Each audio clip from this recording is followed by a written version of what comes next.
Oh my.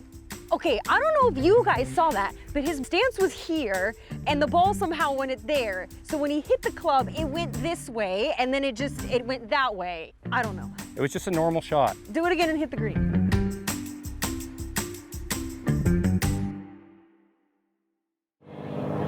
Wow. Nice. On to the next hole. I'm Karol Priscilla, a content creator from Southern California, more specifically, sunny San Diego. And I love making content inspired by my aloha. Oh, that's so good. Which is why I'm thrilled to be visiting golf courses across America that embody the aloha spirit that exists everywhere. Today's course is Chambers Bay, a public muni and university place, Washington. I think you and I can both agree that coming to the golf course, you're able to kind of recenter and have a moment of peace in the middle of our chaos. A little unwind. A little unwind until I hosel a shot. Joining me today is my good friend Mac Boucher, the golf social media phenom with amazing shots at even more amazing spots around the world. It's not even really about like playing good golf, it's just enjoying being outside for the walk with some friends, just kind of enjoying it. We've come to the right place to enjoy the outdoors because Chambers Bay is just one small piece of a much larger public space. Chambers Bay is sitting on 250 acres out of the 950 acres of Chambers Creek Regional Park. There's a park up north above 13, there's Central Meadow and Event Lawn, which are south of the golf course, and then soccer fields or sports fields up above. Director of Agronomy Eric Johnson explains how in the late 1990s, the county began the process of reclaiming industrial land to have a cleaner and safer environment. Well, this was a sand and gravel mine. In fact, that bluff line you see up above to the east extended all the way to about where we are right now. Yeah. So all this used to be sand. I don't know how deep that is, 60 feet. Oh, geez. So plenty of sand came out of here over the years, and gravel. I'm sure my ball will find a few parts of it when I go play. You don't want to go in the sand here. We got a beautiful par 3 here. Let's do a little closest to the pin contest. Closest to pin, same tees? Same tees. Okay. I think you probably still beat me. Oh, jeez. Who's going first? Ladies first. We'll let you go. What We'll let you go. Lead us off with a good one there. Oh, that's too much club. Way too much club. Sit. Let's do another one, yeah? Yeah, gentleman's mulligan. Gentleman's mulligan. That was, are you sure it's 180? I'm gonna go 8 iron. You're gonna tee up your 8 iron like that. I guess you haven't seen me do this before in person. No. It's like No. a safety shot for me. I wouldn't maybe advise it for others. Oh my. Oh, just one too little club. Oh no, somehow you got in the bunker when your back was at the green. That was the weirdest thing I've ever seen. I think we both deserve another one. Mac, that was ridiculous. All right, here we go. Oh, this is gonna be good. Sit, Great shot. sit. Oh my gosh. Might catch the slope and be very good. That was a little bit lucky, a little kick off the hill, but it definitely was curving. You're not normal. You're not a normal I actually get person. told that a lot. This is the spot. My favorite hole on the course. I never get tired of this. I'll never take it for granted. Every single view out here is awesome.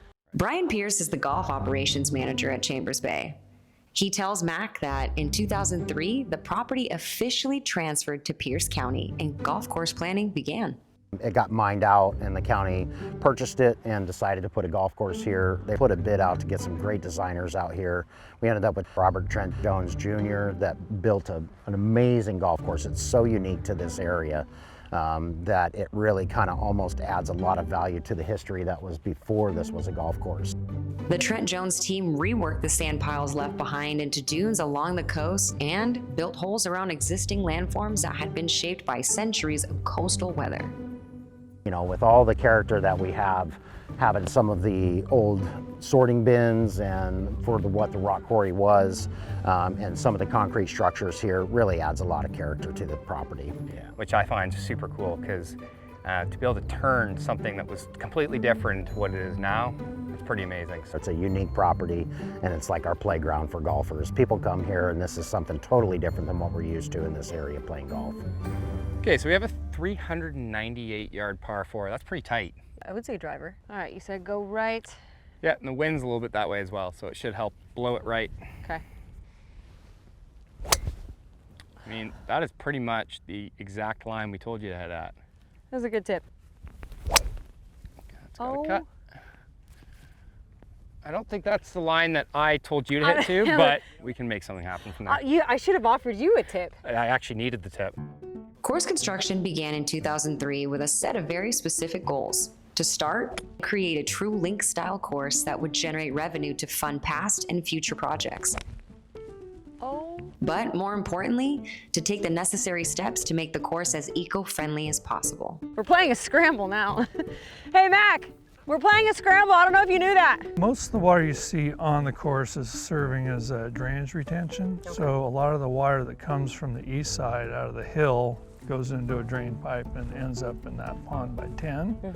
Other parts of the golf course, there's an infiltration drain that runs all along basically the edge of the property on the west side. The course is then irrigated with that reclaimed water and fertilized with sewage from the nearby treatment plant, making the need for municipal water I'm happy with that. a thing of the past. That's a lot of moving parts and Yes, pieces. yes. But hey, I mean, where I'm standing, I can't see any patches of dead grass right now, so it's working. It's working. The grass is also eco-friendly because Chambers Bay decided to use fescue, Wow. I'm gonna have to see that one. a drought-resistant grass that is perfect for this part of the country. So how many courses would you say in the United States have this kind of grass? There's about a dozen golf courses in the United States with fine fescue, and it's a links type surface that's predominant over in Scotland on all the links courses. I get you as a caddy this hole, huh? You do. It's a pretty tough hole. You ready? Yeah. So we have a 420-yard par 4. We have this berm that's right in the middle of fairway with fairway left of it, fairway right of it. We're gonna take it right at that berm. When the course opened in 2007, there was one very large goal remaining: to one day host a US Open. It's perfect. 6 months later, they were selected to host in 2015. Now when the US Open was here, I remember these greens being brown, baked out, looked like fescue grass. Obviously I've played some courses that have that similar greens, and coming here now, seeing it in person, they're completely different. This is a pretty good shot. That might have been your best one of the day. Yeah, they dried the course out. It was a really tough thing for us to be able to keep those greens in tip-top shape. So we went up to Canada and picked up some Poana and replaced the greens about 6-7 years ago now. I'd like us to go kind of somewhere in this area here and make sure we get it there. Really nice. Oh wow, that did turn pretty tough. Great putt. Wait, is this my par putt? This is for par, which, to be honest, on this hole, this is like kind of like making a birdie. Good putt. I mean, that's a great hole there. That was a Well solid done. up and down from there. I think we should keep this caddy-player relationship going. I like this, you're hired. I think being a caddy is the best part of being in the golf industry.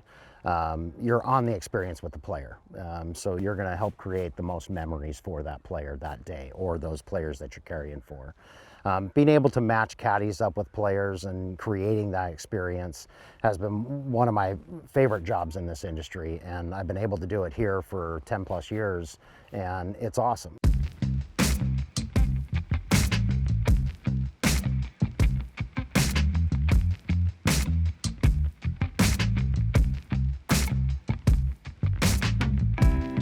What is special to you when it comes to this piece of land? I think the special part of Chambers Bay is, everybody comes here with the expectation of playing a championship golf course, and we try to replicate that as much as we can every day. But I think the big thing is just the public access part of it. It's not just golf, it's walkers, it's bikers, besides just the golf course. All walks of life, pretty Yeah. much. Oh my. You really just did that right now, don't leave me hanging. I think when you come here, the noise of everyday life just seems to cease. You can come out here, tee it up, hear the crack of your first swing, start walking. You might hear a crow in the distance or a family of eagles out here chirping the way that they do. It's a special place to be able to come and have that aloha feeling. feel like today has been such a nice day. I love today. On a day like this, the sun's shining, there's probably nowhere else I'd rather be. And it's good company. That's true. Great company always makes for a wonderful day. Yeah, and some good golf was left out there Yeah. in the sand. You know what? This is my aloha. I would agree.